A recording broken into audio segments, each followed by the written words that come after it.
Welcome to my channel Daily Bulletin News. Gabi and Melinda scream and pray as the bomb explodes, and Connie holds Ava at knifepoint.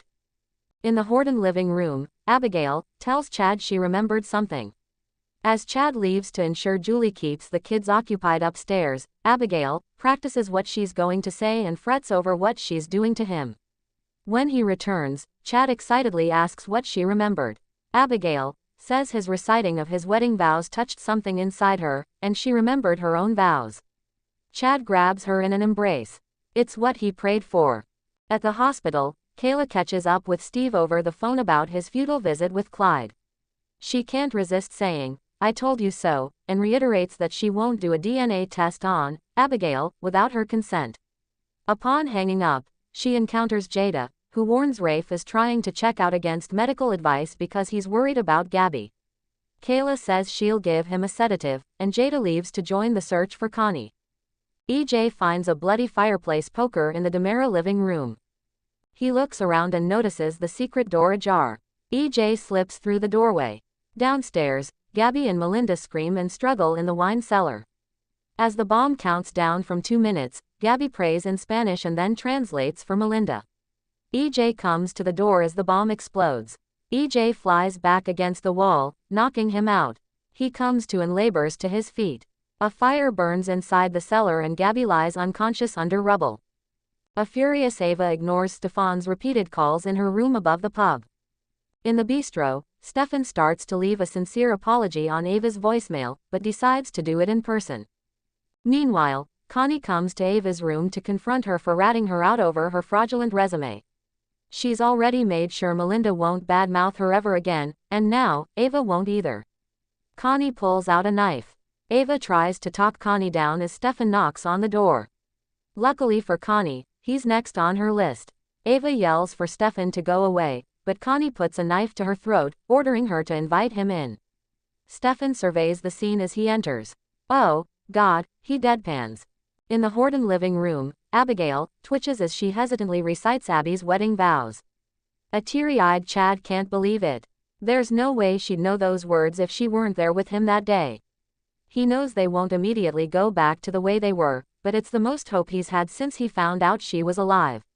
Chad reluctantly takes a phone call and steps out of the room. Abigail sinks into the couch, distraught.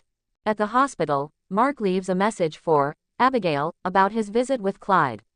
Kayla walks up and asks him about Abigail's DNA test. He vows he didn't let it out of his sight. It was in no way tampered with, so that woman is definitely her niece.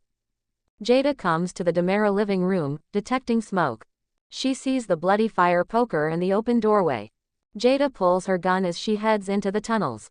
Amid smoke downstairs, EJ sets down a fire extinguisher and smacks out a remaining flame with his suit jacket. He spots Melinda in the rubble.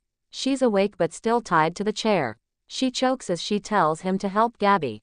He rushes to Gabi, who doesn't respond to his jostling. Jada arrives on the scene and unties Melinda. Worried about a head injury, EJ rushes out with Gabi in his arms to take her to the hospital. Connie keeps her knife to Ava's throat as she explains her vendetta and devotion to lead to a very confused Stefan. She has to silence Ava for good, and then Stefan's next. Stefan tries to convince Connie to let Ava go by putting all the blame on himself.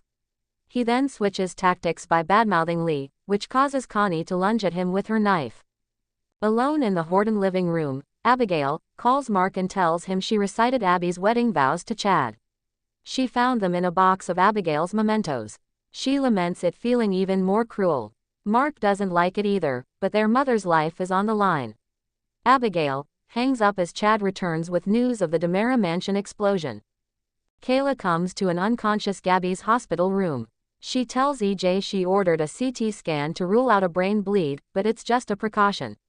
He should go home and get some sleep. EJ won't leave until he knows she's okay. Gabi stirs awake, wondering what happened. Jada brings a coughing Melinda water as they sit at the DiMera chessboard. Jada's so sorry they didn't find her sooner. Putting up a brave front, Melinda wonders if they can track Connie's phone.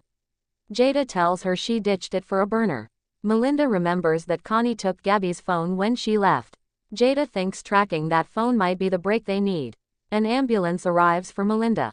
Alone with EJ in her hospital room, Gabi calls herself a fool for trusting Connie.